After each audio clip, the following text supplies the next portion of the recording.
girl. Stay. Hi, my name is Haven. I'm an offsite trainer for Golden Quest. And today I'm here with Basil and I'm going to review a lot of her behaviors and tricks that she's learned over the past few weeks. There's going to be a clip of an on-leash obedience, which we will review during our exit lesson. And overall, she's a really smart, easy girl. She loves to please. She has really good food drive. She never meets a stranger. So I think you will really enjoy her. Alright. So right now, Basil's doing her go to bed. I'm clicking to mark the pausing, meaning the staying on the bed, and I'm rewarding her with food. Still jacking some bits of her kibble too.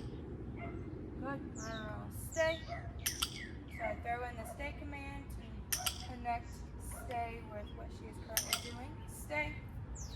I will over time ease my way around the bed, away from the bed. Stay. Over time, my distance from the bed, her duration on the bed is going to increase to where she will end up being able to stay put on the bed for a few hours at a time, no matter what dog or person or what's going on in the home. This should also translate for a down stay in basic obedience or off-leash obedience if you're in the park or something. If you practice this a lot, her down stay should be pretty solid. Still need to practice that separately, but this is a long duration down stay, so it helps kind of feed into that. To get Basil off of the bed, I'll say, okay, is her release? Good girl. To get Basil onto the bed, I'll lead her over to the bed. Basil, go to bed. Down. She should immediately go into the down, but I always in the beginning at least ask for that stay. Just to make sure she's still doing it, especially coming into a new home. But over time, she should just go to the bed. You can point, and she stays. And then you release her. Anyone can release her, but she has to be released with the tap on the side, the release command. You will have a leash hooked onto her, so you'll pick up the leash as well. It's a 3 combination lock for releasing from the bed. Right? That's good, girl. Okay, that's nice. So Basil, like I said, is super smart. So Basil, come, sit. So to ask, she'll offer the sit a lot. We're still working her confidence, so keep your sessions super happy. She will go to her comfort zone, which is okay, but it's okay. Come here. Come is this palms facing her, and then I ask her for a sit, which is flat palm up. I click to mark that behavior. To ask Basil for down, flat palm down. Good. Okay. You always want to release from the obedience commands, which is sit and down. What are you doing, girl? Sit. Good, Basil. Basil can spin. Yes, that's nice. She can spin the other way. That's so good. That's nice. Good girl. Basil can do an around finish. Come on. Come on. Yes, that's good. Good. And then ask her for a sit on your left side. Good girl. Okay. So with Basil and her confidence, she is super happy and she loves everyone. She's got a little bit of low confidence, so in order to help her with that, besides being super happy and super positive, keeping corrections and negatives to a minimum, she still needs them every now and again. You have to know the rules, but movement helps her. So typically, Basil, come here. Come on. Typically, you'll start them in the front, and then you'll ask them for around like this. So see how much better she was that time? Sit. Basil, sit. And the first time I had to actually move, it's okay to try to, add different things to get them to take to it better, especially in the beginning when she's going to be new to you all. I always reward dogs for coming back to me, whether I call for them or not. It's good for a solid recall. So swing is a left side finish. So round is your right side and you end up on your left side in a sit. Swing is your left side to left side. Basil, come here. So you step back, turn her into you, and then Basil sit. Good girl. Basil, come. Good. Sit. So I made her pause for that reward because she's broken. You can also ask her for down in your basic heel position. Okay, that's nice. Good job, Basil. That's so good. Let's see, we do a weave, walking weave, so through your legs. She is kind of tall, but come here. I know it's hot, but all I do is feed her through. Come here, feed her through my legs. Good girl. I clicked and marked her going through. Over time, you can kind of just point with your finger because she'll already understand the objective. Good girl. There's also a focus exercise which is called touch. So she'll touch the back of my palm with her nose. And it's really good. Let's say you take her to the park for the first time and you're just sitting there relaxing, she's being good, getting used to it. And then maybe you take a second trip. That's when I would start using the touch command. It's super basic, super easy.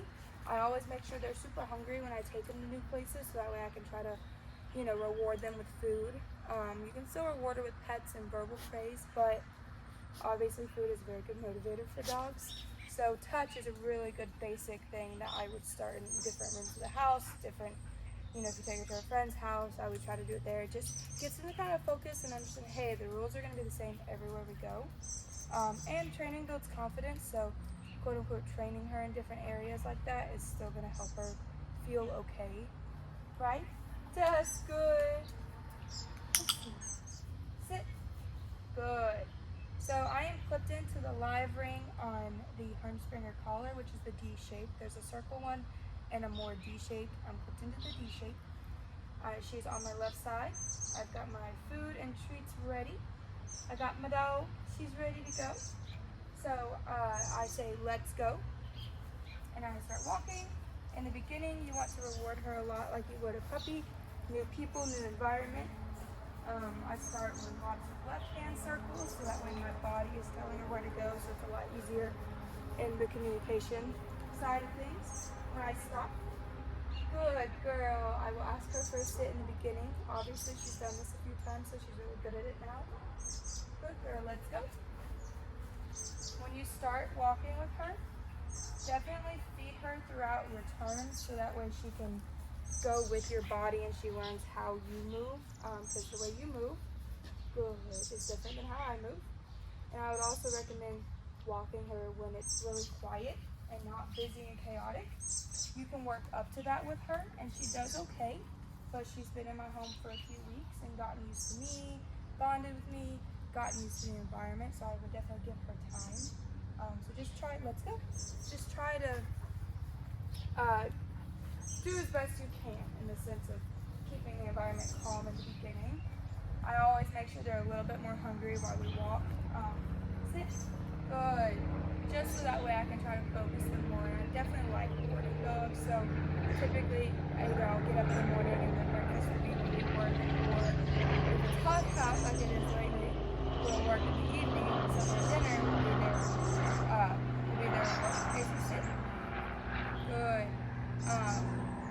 And she only gets the meals when she works, so she should be kind of hungry by then.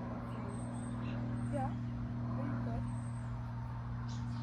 Good girl. When I make a correction, it's directional, so if she were to go too far forward, I bump her back. If she goes out too wide, I bump her in. If she gets underfoot, I will just kind of like monster walk, big steps to just try to get the message across, like, hey, scoot over a little bit. If she lags behind, I typically just encourage them. If they do it repeatedly, I might bump them forward a little bit, but typically that's maybe they're just older and they don't walk as fast as you, or maybe they're scared or the confidence. I still want to keep moving no matter what they do, but the corrections are directional to kind of communicate to them, and you can use your verbal and physical to try to get her going.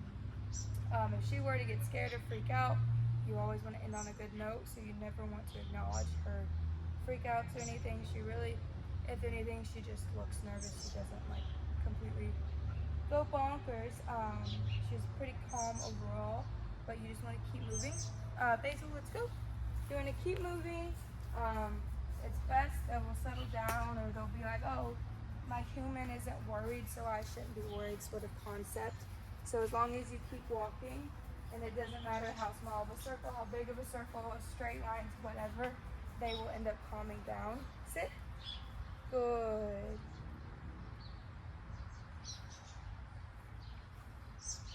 She typically is really easy to walk, doesn't take much corrections. Depending upon the day, she does pretty well confidence-wise with dogs barking and stuff. I might have to correct her and say leave it at the same time if she were to fixate on something really bad, but overall, that's nice. She's pretty okay just to at least be with someone. As long as she has her human with her, she's okay. Right, good? That's good. Thank you so much. Yum, yum. Is it good?